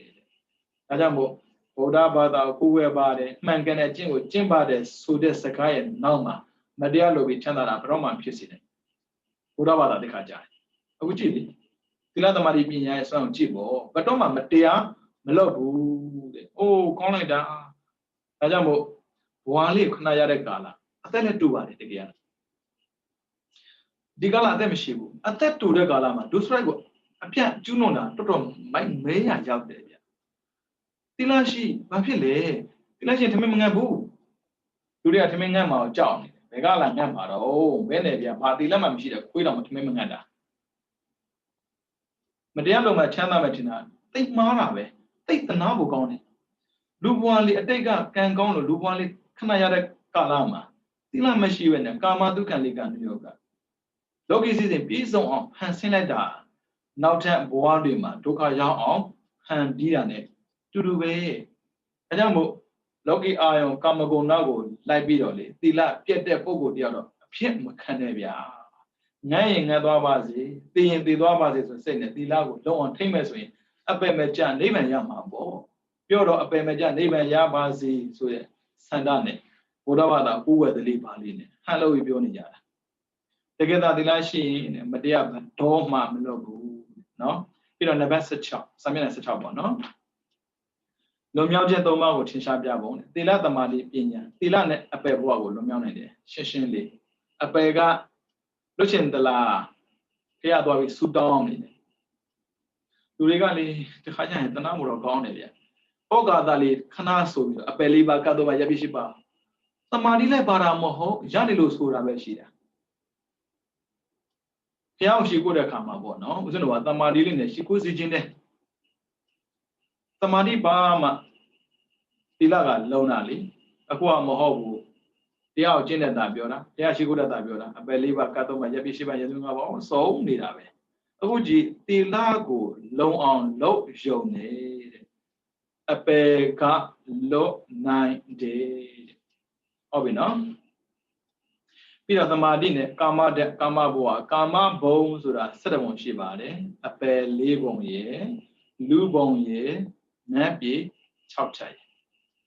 အပယ်4ဘုံကတော့မကောင်းတဲ့အတွက်ဒါပြောစရာမလိုတော့ပါဘူးဒါပေမဲ့လူဘဝပြောသလားကောင်းသလားဆိုတော့လူဘဝလည်းကောင်းတဲ့ထဲမှာမပါပါဘူးဗျာဝိတဲ့နေရာစားပြီးတော့မတိမချင်းပေါ့နော်ရှာဖွေရုံးကန်တဲ့ပြဿနာလည်းမသေးဘူးဟောနတ်ဘဝကောင်းပြီလားဆိုတော့နတ်ကိုလည်းကြည့်လိုက်အောင်တရားမင်းဆိုရင်အခုမှပဲငြိမ်သွားတယ်ပြောရမှာပေါ့နော်တရားမင်းကစစ်ကိုအမြဲတမ်းတိုက်နေရတာပရိကြီးစရတုံးမှာဒဇကတုံးလေးကိုနည်းနည်းလေးလေ့လာကြည့်လိုက်ပေါ့နော်အဲဆိုတော့ကာမဘဝလွန်မြောက်တယ်ဆိုရင်ဗြဟ္မာဖြစ်တာပေါ့ဗျာဗြဟ္မာဖြစ်ဖို့တဲ့ဘာလို့လဲဆိုတော့သမာဓိအားကောင်းပြီးတော့ဇန်လိုတာပြီးတော့ပညာနဲ့တဲ့အလုံးစုံသောဘဝကိုလွန်မြောက်ခြင်းကိုပြတယ်တဲ့ဆိုလိုတာနိဗ္ဗာန်ရောက်တယ်ခန္ဓာကင်းတယ်ပေါ့ဗျာခန္ဓာရเสียအကြောင်းမရှိတော့ဘူးတဲ့ဒါကြောင့်မို့လွန်မြောက်ခြင်း၃ပါးကိုရှင်းရှားပြပုံနဲ့ပတ်သက်ပြီးတော့စာမေးပွဲမှာမေးဖူးတယ်61 90ခွန်ပါပေါ့နော် ပြီးတော့ပဟံ3ပါးကိုထင်ရှားပြပုံသီလသမာဓိပညာ3ခုတည်းကသီလနဲ့တင်ကဆိုတာကခဏလေးထိန်းတာပေါ့ဗျာတစ်သက်လုံးထိန်းတာမတော့မဟုတ်ဘူးတခါကျရင်သီလမရှိရင်တော့ကျွလွန်တတ်တာပေါ့နော်သမာဓိနဲ့တဲ့ဝိက္ခမနဗဟံအနေနဲ့ကိလေသာကိုပယ်တယ်ဆိုတော့တစ်သက်လုံးဇန်တာရနေမယ်သမာဓိသာရှိနေမယ်ဆိုရင်တစ်သက်လုံးကျွလွန်မှာမဟုတ်ဘူးတဲ့ပညာနဲ့ကြတော့သမုစ္စေတဗဟံဆိုရင်ကိလေသာကိုပယ်တယ်ဆိုတော့သန္တရာတလျှောက်လုံးကျွလွန်စရာမရှိတဲ့အတွက်နိဗ္ဗာန်ရောက်တယ်ပေါ့ဗျာပြီးတော့စัจကျင်ပဲ3ပါးပြတာသီလနဲ့ဝိရကမကိလေသာကျွလွန်တာဘယ်တော့မှမလုပ်ဘူးတဲ့ဆိုလိုတာကာယကံဝစီကံနဲ့မကျွလွန်ပေါ့ဗျာသမာဓိကပရိယဒနာကိလေသာစိတ်ထဲမှတောင်မှပေါ်မလာဘူးတဲ့ပညာနဲ့ဆိုရင်တော့ဘယ်လိုအကြောင်းတရားတွေတိုက်ဆိုင်ဘယ်တော့မှဖြစ်မလာဘူးတဲ့ပြီးတော့ဝိသရဏ3ပါးသီလနဲ့ဒုစရိုက်တန်ကိလေသာကိုသုတ်တင်နေဆိုလိုတာကသီလရှိရင်ဒုစရိုက်မလုပ်ဘူးတဲ့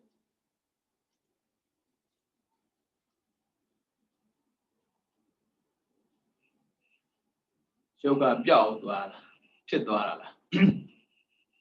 သမာဓိရှိရင်တဏှာကိုမဖြစ်အောင်ထိန်းနိုင်တယ်ပညာရှိရင်တော့ဒိဋ္ဌိကင်းအောင်ကြိုးစားနိုင်တယ်တဲ့နော်အဲကြောင့်သီလသမာဓိပညာရှိအောင်ကြိုးစားဖို့လိုအပ်ပါတယ်နောက်ဆုံးအရိယာဖြစ်ခြင်းအကြောင်းကိုထင်ရှားပြမှုပေါ့နော်သီလနဲ့သောတာပန်သဂရကံဖြစ်ခြင်းအကြောင်းကိုထင်ရှားပြပါတယ်ဘာဖြစ်လို့လဲဆိုတော့သီလေပရိပူရကာရီသောတာပန်ပုဂ္ဂိုလ်သဂရကံပုဂ္ဂိုလ်အဲ့ဒီပုဂ္ဂိုလ်တွေကသီလကိုဖြစ်ခြင်းနေရာမှာပြည့်စုံအောင်ဖြစ်ခြင်းနိုင်တဲ့ပုဂ္ဂိုလ်တွေဖြစ်လို့ပဲတဲ့ပြီးတော့သမာဓိနဲ့ပေါ့နော်အနာဂံဖြစ်ခြင်းအကြောင်းကိုထင်ရှားပြတယ်ဘာဖြစ်လို့ဆိုတော့သမာဓိတမင်ပရိပူရကာရီအနာဂံပုဂ္ဂိုလ်ကိုသမာဓိနဲ့ပတ်သက်ပြီးပြည့်စုံဖြစ်ခြင်းနိုင်တဲ့ပုဂ္ဂိုလ်ဖြစ်လို့ပဲတဲ့မှန်တာပေါ့သမာဓိအားကောင်းတဲ့အတွက်လောကီအာယုံကာမဂုဏ်တွေကနှောက်ယှက်လို့မရဘူးလေချလို့မကျင့်နဲ့ဝိသခါတို့အနာထဘိန်တို့ဝိသခါဆိုရင်သူမြည်လေးဆုံးပါသွားတဲ့အခါမှာအိုးငွားတာဝမ်းနေရတာပေါ့လေဒီတိုင်းပဲအနာထဘိန်လဲသူ့ရဲ့သမီးလေးဆုံးပါသွားတဲ့အခါမှာဝမ်းနေရတာပဲဘာဖြစ်လို့လဲဆိုတော့သမာဓိအားနဲ့တယ်လေသမာဓိအားနဲ့တော့ဝမ်းနေစရာလို့မထင်ဘူးဒေါသဖြစ်စရာလို့မထင်ဘူးပေါ့နော်ပညာနဲ့ယန္တာဖြစ်ခြင်းအကြောင်းကိုထင်ရှားပြတယ်တဲ့ပညာနဲ့ဘာဖြစ်လို့ယန္တာဖြစ်ခြင်းအကြောင်းပြလဲဆိုတော့ပညာယပရိပူရကာရီယန္တာပုဂ္ဂိုလ်ကိုပညာနဲ့ပတ်သက်ရင်အပြည့်စုံပုဂ္ဂိုလ်ဖြစ်နေလို့ပဲတဲ့မှန်တယ်ယန္တာဖြစ်သွားရင်ဘယ်တော့မှမမှားနိုင်တော့ဘူးတဲ့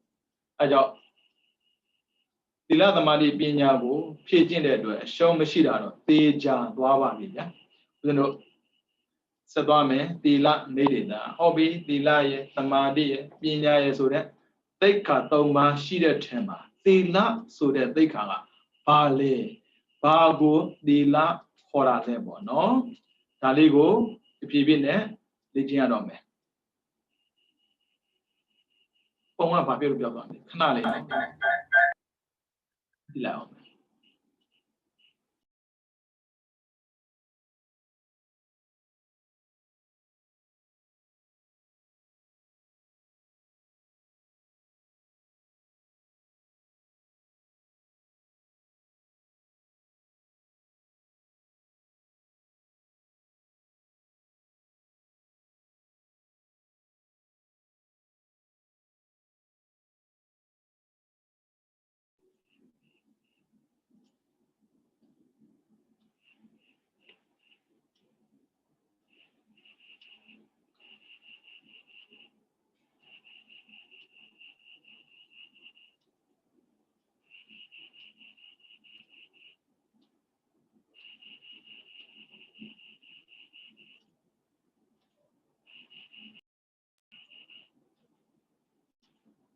ခိုင်းဗျာဗီဒီယိုမပေါ်ဘူးမပေါ်တော့လေအတန်နဲ့နားထောင်ကြတာဟုတ်ဟုတ်တယ်လေဗီဒီယိုမှာဖြစ်တော့လည်းမသိဘူးသီလနေဒေတာတဲ့သီလနေဒေတာဆိုသီလကိုအကျယ်ချက်မဲ့ခံပေါ့နော်သီလနဲ့ပတ်သက်ပြီးအကျွင်းချံမရှိမသိဘူးဆိုတာကိုမရှိလောက်အောင်ကိုပြည့်စုံအောင်ဖွင့်ပြမဲ့အခန်းကိုသီလနေဒေတာလို့ခေါ်ပါတယ်ဦးဇင်းတို့ပစ္စယုတ်ဒေတာပစ္စယနေဒေတာဆိုတဲ့ပဋ္ဌာန်းရှိတယ်လို့ပေါ့နော် အကျယ်ချက်ပြမဲ့အရာကိုဒိဋ္ဌိသာလို့ခေါ်ပါတယ်။ကံကြည့်အောင်သီလဤတရားကိုစသည်ကိုပြဆိုခြင်းသီလဆိုတာဘာကိုပြောတာလဲအဲ့မှာသီလဆိုတာဟာတဲ့သရဝါကိုတတ်ခြင်းအစရှိတဲ့တို့မှာရှောင်ကျင်သောသူဤတန်တန်ခြင်းဝပရိပတ်ကိုဖြစ်ခြင်းသောသူဤတန်တန်၌ဖြစ်တဲ့ကုသိုလ်စေတနာစရှိတဲ့တရားသီလဆိုတာကုသိုလ်စေတနာပါပဲတဲ့ဘယ်လိုကုသိုလ်စေတနာလဲဆိုတော့တဲ့ဘယ်သရဝါကိုမှမတတ်ပါဘူးဘသူကိုမှဒုက္ခမရောက်စေရပါဘူးလို့ကျင့်ကြံကြုတ်ကိုအားထုတ်တဲ့ပုဂ္ဂိုလ်မှဖြစ်တဲ့စေတနာတဲ့လူတွေကတော့စေတနာဆိုတဲ့စကားလုံးကိုလူတိုင်းဒီပါကြားပူတာပေါ့နော်ဒါပေမဲ့ဘလို့စေတနာကိုစေတနာလို့ခေါ်တာလဲဆိုတော့ဒုက္ခမပေးပါဘူးချမ်းသာမှုရစေရမယ်ဆိုတဲ့စေတနာမျိုးကိုသီလလို့ခေါ်ပါတယ်ဒါကြောင့်မို့ပရိသံပိဒမဲ့ပါဠိတော်မှာသီလဆိုတာဘာလဲစေတနာသီလပါပဲစေတသိက်ဟာသီလတဲ့စောင့်ကြည့်ခြင်းတန်ဝရဟာသီလမကျွလွန်တာဟာသီလအဲ့ဒါကြည့်သွားပြီကြည့်မယ်တစ်ခုစီစေတနာသီလအဲ့ဒါကတော့တခြားမဟုတ်ဘူးသရဝါတွေကိုချမ်းသာစေခြင်းနဲ့စေတနာမျိုးစေတသိက်ဆိုတာကဘုန်းတော်တွန်းအားပေါ့နော်စေတနာဆိုတဲ့အရာကစေတသိက်ပါပဲပြီးတော့စောင့်ကြည့်ခြင်းတန်ဝရကြည့်ခြင်းနဲ့မကြည့်ဘူးကြားခြင်းနဲ့မကြားအောင်နေတယ်သွားခြင်းနဲ့မသွားဖြစ်အောင်ကြိုးစားတယ်လုပ်ခြင်းနဲ့မလုပ်ဖြစ်အောင်ကြိုးစားတယ်စောင့်ကြည့်တယ်ဒါလည်းပဲသီလပဲပြီးတော့မလွန်ကျူးတာလည်းပဲသီလမလွန်ကျူးတာဆိုတာပါဏာတိပါဒတတ်ခြင်းနဲ့မတတ်ဖြစ်အောင်ကြိုးစားတယ်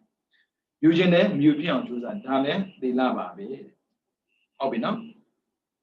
သီလဆိုတာဘာလဲဆိုတဲ့မိဂုံမျိုးကိုမေးဖူးပါတယ်2008ကမေးဖူးတာပေါ့နော်ပြီးတော့စာမျက်နှာ20တဲ့စာမျက်နှာ20ကကြည့်မယ်ပရိသံပိဒမဲ့ပါဠိတော်မှာလာတဲ့သီလ၄မျိုးကြည့်အောင်စေတနာသီလသရဝါတွေကိုတာခြင်းစရှိသည်မှာရှောင်ခြင်းတဲ့ပုဂ္ဂိုလ်မှာဖြစ်တဲ့ကုသိုလ်စေတနာပြီးတော့ကျင့်ဝတ်ပရိပတ်ကိုဖြစ်ခြင်းသူရဲ့ကုသိုလ်စေတနာဟာစေတနာသီလတခါကျဦးဇင်းတို့ကြုံတတ်တယ်ပေါ့နော်တတ်ဖို့ဖြတ်ဖို့အကြောင်းတိုက်ဆိုင်တတ်တယ်ဒါပေမဲ့မတတ်ဖြစ်အောင်နေတယ်ဒါကတမျိုးပြီးတော့ကျင့်ဝတ်ပရိပတ်ကိုဖြစ်ခြင်းသူဆိုဦးဇင်းတို့ဘုန်းကြီးတွေလိုပေါ့ဗျာဘုန်းကြီးကဘာပဲပြောမတတ်ရဘူးမလိန်ရဘူးမခိုးရဘူးမခွဲရဘူးအဖြစ်လို့ဘုန်းကြီးရဲ့ကျင့်ဝတ်ကိုဖြစ်ခြင်းနေတာဖြစ်တဲ့အတွက်မဖြစ်မနေရှောင်ကျင်ရမယ်ဆိုတဲ့စိတ်နဲ့ကုသိုလ်လုပ်ကိုလုပ်ချင်တဲ့စေတနာမျိုးကိုစေတနာသီလလို့ခေါ်ပါတယ်သီလ၄မျိုးမှာပေါ့နော်ပြီးတော့စေတသိက်ကသီလသရဝါတွေကိုတန်ချင်းစားရှိသည့်တို့မှရှောင်ကျင်တဲ့ပုဂ္ဂိုလ်ရဲ့ရှောင်ကျင်မှုဝိရဒိစေတသိက်၃ပါးဟာစေတသိက်ကသီလဝိရဒိစေတသိက်၃ပါးတော့သမ္မာဝါစာသမ္မာကမ္မန္တသမ္မာအာဇီဝသမ္မာဝါစာဆိုတဲ့အတိုင်းစကားကိုပြောတဲ့အခါမှာပြောခြင်းတာမပြောဘူးပြောသင့်တာပဲပြောတယ်အဲ့လိုပြောတဲ့အခါမှာလည်းပဲနားဝင်အောင်ပြောတယ်စကားလုံးကိုနူးညံ့အောင်ပြောတယ်အကျိုးမရှိရင်မပြောဘူးအကျိုးရှိတာကိုပြောတယ်ပေါ့နော်ပြီးတော့သမ္မာကမ္မန္တဘသူကိုမှရိုက်တာနှက်တာတပ်ပြတ်တာမလုပ်ဘူးတဲ့ဘသူပစ္စည်းကိုမှမထိခိုက်ဘူးဘသူရဲ့သာသမီကိုမှလည်းဒုက္ခမပေးဘူးတဲ့ဒါကတော့ကမ္မန္တပေါ့နော်ပြီးတော့သမ္မာအာဇီဝဝါဒနာကြောင့်ပဲပြောဘဝပေးချီနေကြောင့်ပဲပြောဒုစရမလုပ်ပဲနဲ့ကောင်းတာကိုလုပ်ပြီးတော့ဘဝဖြတ်သန်းတာဒါစေတသိက်ကသီလလို့ခေါ်ပါတယ်ပြီးတော့တန်ဝရသီလတန်ဝရသီလဆိုတာစောင့်စည်းတာပေါ့နော်စောင့်စည်းခြင်းတန်ဝရ၅ပါးပြီးတော့မကောင်းမှုမှတောက်တတ်တဲ့အမျိုးကောင်းသားတို့ရဲ့ကျွေးကြုံရတဲ့ဒုစရမှုတန်ပတ္တဝတ္ထုမှရှောင်ကျင်ခြင်းဝိရဒိသီလတန်ဝရသီလဆိုလိုတာကခိုးဖို့ကြုံတယ်မခိုးဘူးတတ်ဖို့ကြုံတယ်မတတ်ဘူးဆက်ဖို့ကြုံတယ်မဆက်ဘူးတဲ့တွေးကြုံလာတာကိုရှောင်ကျင်နိုင်တာထိမ့်သိမ့်တာပါပဲတဲ့ပြီးတော့စောင့်စည်းခြင်းတန်ဝရပါတိတတိညခန္တိဝိရိတံဝရဆိုတဲ့စကားနဲ့မြည်တဲ့ပါတိမောက္ခတံဝရတတိတံဝရညာနာတံဝရခန္တိတံဝရဝိရိယတံဝရဆိုတော့စောင့်စည်းမှု၅မျိုးရှိပါတယ်အဲ့ဒီ၅ပါးထက်မှာတစ် Party Mauka Nawarena, Ubedo, Hodi, the Mubido. The Party Mauka Nawarana, bees on the counts or bees on the Dinama Lashide, Tamara de Laga, Party Mauka Tamara, Solora, Party Mauka Tamara Suraga, a payment jar on Tay Bede, the Lamio. Papilo Party Mauka Naura Dina, a payment jar as well, some mamma, Kuma Mukura, Tumia Madiama Maloda, Lema Malena. Pido Muiz that a yago, Toma Madonna. Elomio Madome, Sound Chin and Jaro, Party Mapa Namralo, Povare. Pido Racket secondary, Tanwara, Abesity. Secondary go, Sanshai, secondary ma, base of oxygen to Yawi Sude, Dinama Lashide, Tamrajaro, Tadi Tamara, Suludaga, Minabe Pibi, Jara, few signed it, Tadi Tanida. Mintinda when me on, Minina Mania. Minina Mineka, Akudo Mapion, Tambi Nida, Tadi Tamara. Peter, Azida di Begawa, Jani Todan in Loganam, the didn't need warren. Todan and Tavaram Jumi, Inya Yeti, Pidi Yeri, Azida Yeti, Logama, a Jen Kilida Yinwi, Shide, Kilida Yin Suraga, Jidu, Sini de Yao, Joram Bono, Uzunomali, Menelinga Ne Vido, Nya Ea Windeti, Loba, Noda, Mohariga, Jisilu, Sisini, Roma and Yam. Ya when that Madama Dodi, we team appear in a boy pinny, going Peter Kama, Ahudo la Piamas, at the Pama Hobo. Mineka Janaka Maglida Yinwe, Sisini and Shibare, Eddie Glida Ye Unibu, the Diaga, Tami Dabare. Glida Ye Unibu, face of some city that Nauradia, go Mapiaga, Horom Mutabare, Eddie Glida Ye Unibu, Pinan, face so bad, Adineta, Pinan Beso. You know, Horam Mutade didn't have a pashi that Nauraga, Yana Naura. Athene, China Warrior.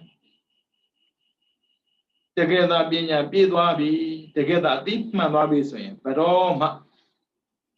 Sinchin came maybe on those I'm Julombo, Najambo. Tilumio, Athene, training at Yana, Nauralo, Hovare, Peter Navelli, Kamohodi, the data of Nanda. A abugo, Dikantai, Dilo Sadibi, hot hearted Niyama Pala, Tamrajaro, Kandi Damara. Dikande Suraga, Ele, Dikambare, Apure, Dikambare. Dikan, Neighbor Yaude. Dikan, Neighbor Yaude Suro, Tida Dime. Mazi Siaroro, Kna, Somare, Dikamba, Ele, Dikamba, Apule, Dikamba. We don't know Kanagoa. Nara Chena Kaida Keda Kilada, Apu Aim and Yan. Lu Dikain, Aku, the Dusra Kena Bono. Kanagoma, Apu Aigo, Dikain, Akudo Kine,Anamu Kilidan, Kinyan Boa, Kandi Tawara. Dikane, Dikain, Neighbor Yaudavia. The Kandina Orana Badabi Mibure, Kakuya Shisanga, no, Peter Navanga. Open and Kama Widega, Nadi Wadidi. People are the Kama agency, Kama Widego, Lemakan, Dido Sadibi, Lade, Ni Abilade, Taurajaro, Uria Tamara. Akutu a Kimakamene, Chuzabi, Nidago, Uria Nawara. Other Muimu Singajin, Aziwa Baritoria Leve, the Uria Tamara Mabare. Minga Nadabazi, Paroma, Hoda, Lo Babu Sure, Sene. Chuzabi Nida Bualeve, Uria Nawarabe. Tanemo, Macau Dago, Loma, Uriam Hobu, Macau Dago, Shaun Jin Da Leve, Uria. Pina Nabelli,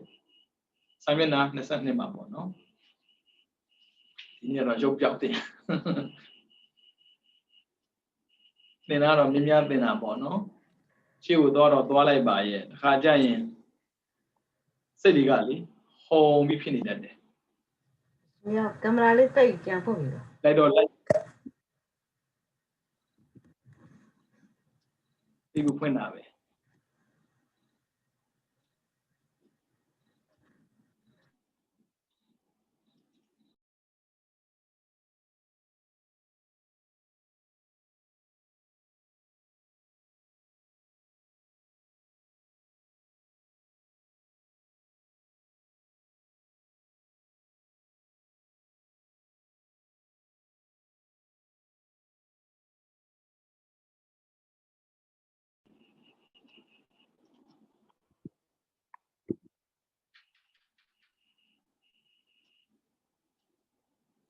ထူးပါဘူး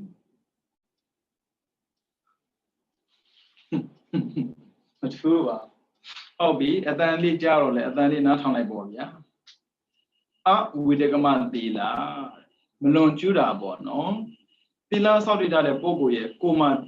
ဖြစ်တဲ့မလွန်ကျူးခြင်းနှုတ်နဲ့ဖြစ်တဲ့မလွန်ကျူးခြင်းဆိုတဲ့ကုသိုလ်စေတပတ်အဝိတကမသီလရှစ်လူကြီးတွေရှိရမလားငါတို့သီလယူထားတာဒါမလုပ်သင့်ဘူးငါတို့ရှစ်ပါးသီလယူထားတာဒါမကြည့်သင့်ဘူးစသည်ဖြင့်ပေါ့နော်ယူထားတဲ့သီလကိုဂုဏ်ပြုတဲ့အနေနဲ့လုံးချုံအောင်ထိမ့်သိမ်းတာအဝိတကမမလွန်ကျူးဘူးတဲ့အဲ့မှာသီလရဲ့အနေနဲ့ပဲသီလနာထေနာသီလဆိုတဲ့စကားနဲ့အညီသီလဟာသီလနာနဲ့ရှိပါတယ်သီလနာဆိုတာသမာဒနာကောင်းစွာထားခြင်းကာယကံစားတဲ့အရာတွေကိုကောင်းစွာစောင့်သိခြင်းစွမ်းဖြင့်ဖြုတ်ပြရမဖြစ်စေတတ်ဖို့ပဲသမာဒနာကောင်းစွာထားတယ်ခေါ်တာမှန်တာပေါ့လက်ကိုလက်နေရာမှာထိုင်ဘယ်သူမှရဲစရာမလိုဘူးလက်ကဟိုနေရာရွှေ့ဒီနေရာရွှေ့ဟိုလိုရိုက်ဒီလိုရိုက်လောက်တာမို့လို့သီလသာစောင့်တည်ထားမယ်ဆိုရင်လက်တွေကိုလက်နေရာမှာထားနိုင်တယ်နေရာမပြောင်းမနဲ့ထိန်းတာမို့လို့ဒါသမာဒါနကောင်းစွာထားတယ်လို့ပြောတာဒီတိုင်းပဲပါဇက်ဆိုရင်ပိတ်နေရတယ်သူနေရာမှာသူထားရင်ပါဇက်ပြောစရာအကြောင်းမှမရှိပဲနဲ့အဲ့လိုမဟုတ်ဘဲနဲ့ပါဇက်ကိုဖွင့်လို့ဟိုလိုပြောဒီလိုပြောဟိုလိုလို့ဒီလိုလို့အဲ့လိုလုပ်ပြီးဆိုရင်မဖြစ်လဲဆိုတော့သီလမဟုတ်ဘူးဒါပေမဲ့သီလဆိုတဲ့အတိုင်းသမာဒါနပါဇက်ပိတ်ထားတာကိုပိတ်တဲ့အတိုင်းလက်ထားတဲ့နေရာကိုထားတဲ့နေရာမှာရှိအောင်ကြည်ကြံကြုတ်ကိုအားထုတ်တာကိုသမာဒါနကောင်းစွာထားတယ်လို့ဆိုလိုတာပါအဲ့ဒါကြည့်သွားပြီသီလဆိုတာဟာကာယကံဝစီကံတွေကိုဖြိုဖျက်မဖြစ်အောင်ကောင်းကောင်းမွန်မွန်ထိမ့်သိမ်းတာကိုပြောတာပါနော်ဒါသီလပြီးတော့နောက်ထပ်သီလအနက်ကိုပြောတယ်ဥပဒါရဏလွန်စွာဆောင်ခြင်းသမုတ်တရားသမာဓိပညာကုသိုလ်တရားတို့ရဲ့အရင်ခံတရားဆွမ်းဖြင့်တရားဖြစ်ကိုဥပဒါရဏကောင်းစွာဆိုလိုတာပါတဲ့ဆိုလိုတာကဗျာသီလသာရှိနေတဲ့သမာဓိလည်းရလွယ်တယ်ပညာလည်းဖြစ်ပေါ်လွယ်တယ်ဒါကြောင့်မို့သမာဓိရဲ့ဖြစ်ရာတရားပညာရဲ့ဖြစ်ရာတရားကိုသီလလို့ခေါ်ပါတယ်ဒါကြောင့်ပထမတစ်ခုကသီလဆိုတာကကိုယ်နဲ့နှုတ်ကိုကောင်းစွာထိမ့်သိမ်းစောင့်ရှောက်ခြင်းဆိုတဲ့နေပဲနောက်တစ်ခုကသမာဓိပညာတို့ရဲ့ဖြစ်ရာတရားဆိုတဲ့အဓိပ္ပာယ်ရမယ်နော်အဓိပ္ပာယ်နှစ်မျိုးနော်သီလကိုပြန်ပြောပေးမယ်နော်ပရမသီလကကိုယ်နဲ့နှုတ်ကိုကောင်းစွာစောင့်စည်းထိမ့်သိမ်းခြင်းဆိုတဲ့အဓိပ္ပာယ်နောက်တစ်ခုကသမာဓိပညာတို့ရဲ့ဖြစ်ရာတရားဆိုတဲ့အဓိပ္ပာယ်ဒါသီလပဲဟုတ်ပြီနော်တချို့ဆရာတွေကတဲ့သီလဟာသီလအနဲ့သီလအနဲ့ရှိတယ်လို့ပြောပါသေးတယ်သီလဆိုတာဦးခေါင်းတဲ့လူတို့သီလတဲ့ဟုတ်တာပေါ့လူတယောက်မှလည်းခေါင်းပြန်ရင်သေးတာဟုတ်ဒီတိုင်းပဲတဲ့ကာယကံဝစီကံကိုချိုးပေါက်ပြီးဆိုအပဲကြတာဟုတ်ဒါကြောင့်မို့သီလခေါင်းနဲ့တူတယ်ပြီးတော့သီလအေးမြတယ်တဲ့ကိလေသာကိုငြိမ်းပြီးတော့အေးမြခြင်းသဘောရှိလို့သီလရေးပါတယ်တဲ့တကယ်လို့သာသီလကိုပြေဆုံးအောင်ကြည်ကြံကြုတ်ကိုအားထုတ်မဲ့ဆိုရင်တစ်ဆိုတော့အဝိရကမှာကျွလွန်စရာအကြောင်းမရှိဘူးကျွလွန်စရာအကြောင်းမရှိတဲ့အတွက်တည်ကကိလေသာခဏလေးငြိမ်းသွားတာကိလေသာခဏငြိမ်းပြီးဆိုရင်လည်းပဲအေးချမ်းတာပဲလေတရားထိုင်တော့သိတာပေါ့ဗျာငြိမ်းချမ်းတဲ့သဘောရှိတာကိုလည်းပဲသီလတဲ့ဒါကတော့တချို့ဆရာတွေပြောတာနော်ဒါဆိုရင်သီလကိုအဓိပ္ပာယ်နှစ်မျိုးပဲမှတ်မယ်ပရမတ်တစ်မျိုးကထိမ့်သိမ်းတာဒုတိယတစ်မျိုးကဖြစ်တရားထိမ့်သိမ်းတာကကာယကံနဲ့ဝစီကံကိုထိမ့်တာဒုတိယကဖြစ်တရားကသမာဓိနဲ့ပညာတို့ရဲ့ဖြစ်ရာတရားဒါကြောင့်မို့သီလကိုတတ်နိုင်တဲ့မြပေါ့နော်အသက်ထက်တန်ဖိုးထားပါအသက်ထက်တန်ဖိုးထားရင်အသက်ကိုသီလကတန်ဖိုးထားတာဖြစ်တဲ့အတွက်အသက်ဆိုရင်ရှည်မယ်ဘဝဆိုရင်ကောင်းမယ်ပေါ့နော်သီလရဲ့လက္ခဏာစသည်သီလဟာကာယကံဝစီကံတွေကိုဖြိုဖျက်မဖြစ်အောင်စောင့်စည်းပြီးတော့ကောင်းစွာထားခြင်းလက္ခဏာရှိတယ်အဲ့ဒါကြည့်တော့ဖြင့် တီလာရှိသူတီလာမရှိသူဆိုတာခွဲခြားပြီးသိနိုင်တာပေါ့တီလာမရှိတဲ့ပုဂ္ဂိုလ်ကလေစကားလည်းပဲဖျို့ဖျဲပြောတတ်တယ်လောက်တဲ့ခါမှာလည်းပဲစီးမဲ့ကမ်းမဲ့လောက်တတ်တယ်ဟောတီလာရှိပြီဆိုရင်ကာယကံနဲ့စီးမဲ့ကမ်းမဲ့ဘယ်တော့မှမလုပ်ဘူးတဲ့ဝစီကံနဲ့စီးမဲ့ကမ်းမဲ့ဘယ်တော့မှမပြောဘူးဟုတ်ပြီနော်သမာဓိပညာကုသိုလ်တရားတို့ရဲ့အရင်ခံတရားဥပဒါရဏဖြစ်ခြင်းသဘောရှိပါတယ်တဲ့သီလသာရှိပါစေတဲ့သမာဓိအချိန်မရွေးဖြစ်လာပါလိမ့်မယ်ပညာအချိန်မရွေးပေါ်လာပါလိမ့်မယ်ဒါကြောင့်တရားထိုင်မယ်ဆိုတဲ့ယောဂီများသီလကိုလုံးအောင်လုပ်လိုက်ပါသမာဓိအချိန်မရွေးရလာပါလိမ့်မယ်ရှင်ဘုရားရဲ့ဒီပြောတော့ရိတ်တဝင်ပြီးတော့လေသီလကိုလုံးအောင်ထိမ့်ပါတယ်သမာဓိကဘာဖြစ်လို့ရမလာတာလဲဟုတ်တာပေါ့အခုမှထိမ့်တာဆိုတော့ထိမ့်ရခက်တာကိုအိမ်မှာနေကြတဲ့ကနေပြီးတော့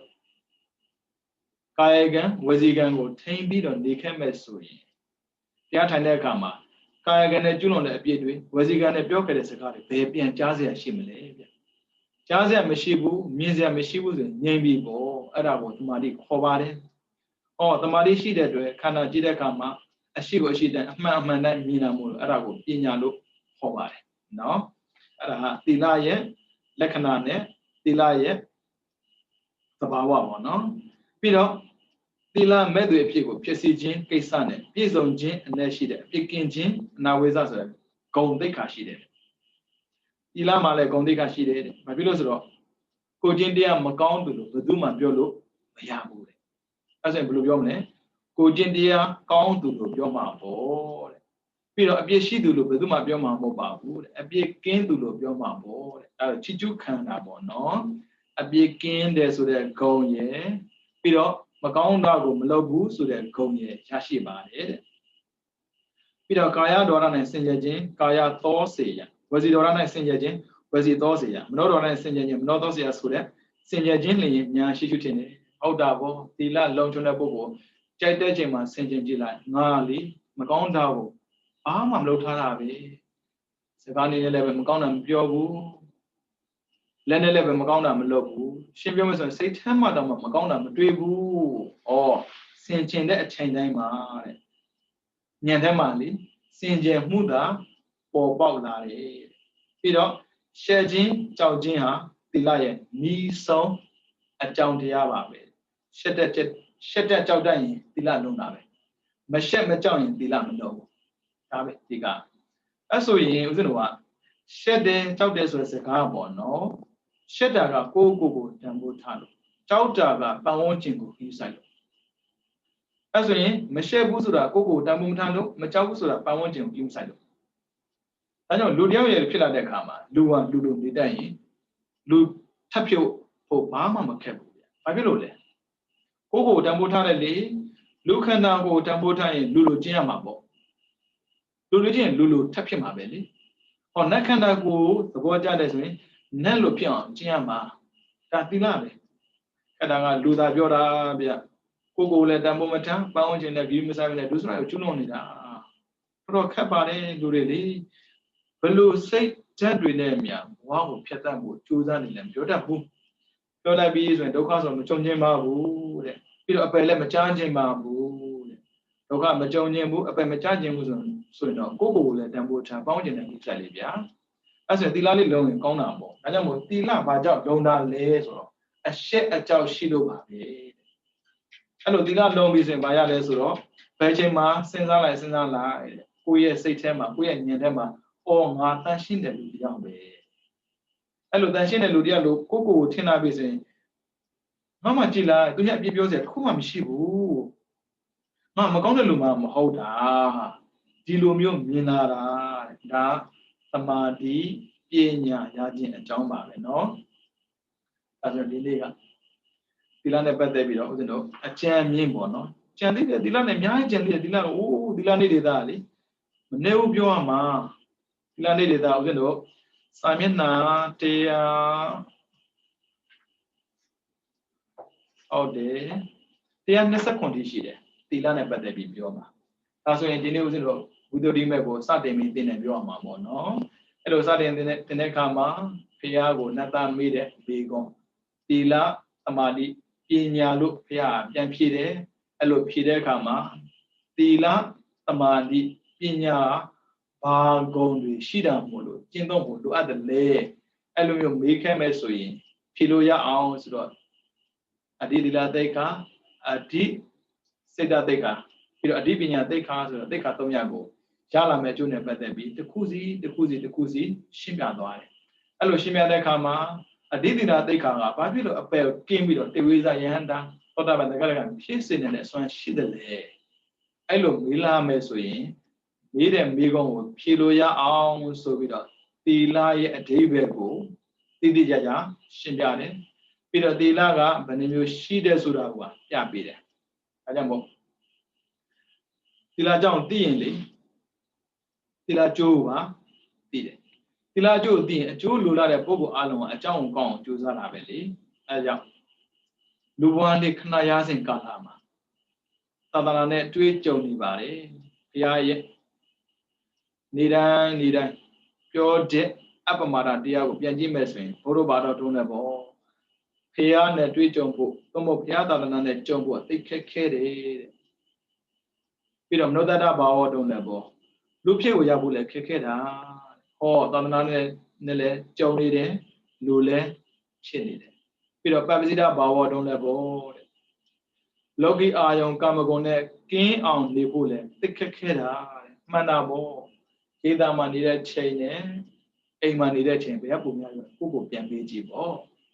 ဘလောက်ပဲရေးတာဝင်ရင်လည်းပြောအိမ်မှုကိစ္စကမကင်းနိုင်တဲ့အတွက်ထားခဲ့ဖို့သိခက်တာဟုတ်အဲကြောင့်ပပ္ပစိတဘာဝတုံးလည်းပေါ့တဲ့လောကီအာယုံကာမဂုဏ်ကိုစွန့်ပြီးတော့တရားကိုကျင့်ဖို့လည်းခက်ခဲတယ်ပြီးတော့သတ္တတံပတ္တိတဲ့တရားအသံဃာယနာ၃ပါးကိုတည်မြတ်အောင်ကြိုးစားမဲ့တတ္တတရားကုသိုလ်အကုသိုလ်နားလည်ပြီးတော့အကုသိုလ်ရှောင်ကုသိုလ်ကိုဆောင်းမဲ့ဆိုတဲ့တတ္တတရားနဲ့ပြည့်စုံဖို့လည်းမလွယ်ဘူးတဲ့ပြီးတော့တတ္တမတ္တဝနအတိတုံးလည်းပဲသစ္စာ၄ပါးကိုသိစေနိုင်တဲ့တရားမျိုးကိုနာကြားဖို့ဆိုအခက်ဆုံးပေါ့တဲ့အဲ့လိုအခက်၅ပါးကိုကိုယ်တိုင်ကြုံနေတာအခုသင်္นานသူသင်္นานသားအောင်မှာလူသားတွေလေဗျာပြီးတော့သာသနာနဲ့တွေ့ကြုံနေတယ်ပြီးတော့ခက်ခဲပါတယ်ဆိုတဲ့တရားတော်ကိုတတ္တတရားနဲ့နာကြားနေတယ်ဗျာအဲ့လိုနာကြားတဲ့အတွက်ရလာမယ့်ကြိုးကဘာလဲဆိုရင်လောကီအာယုံကာမဂုဏ်ကိုစွန့်နိုင်တဲ့စွန့်အင်တစ်ခုပါပဲ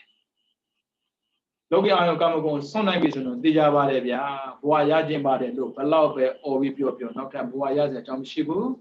ဘဝမရရင်ဒုက္ခမရဘူးဒုက္ခမရောက်ရင်ညီငွေစရာဥပန်းစရာပဲရှိပါတော့မယ်เนาะအဲဒါကြောင့်တရားချစ်ခင်သူတော်စင်များအနေနဲ့ပေါ့เนาะမိမိတို့ဘဝရရှိစဉ်ကာလလေးမှာသီလသမာဓိပညာဆိုတဲ့သိက္ခာ၃ရပ်ကိုကျင့်သုံးပြီးတော့လူနဲ့ပြမဖြစ်ရုံမကနိဗ္ဗာန်ထိ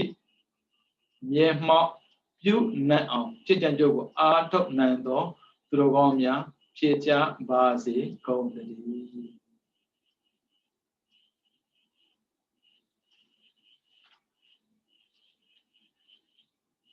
ဗုဒ္ဓသာသနာစီရံဒိဋ္ဌတုဗုဒ္ဓသာသနာစီရံ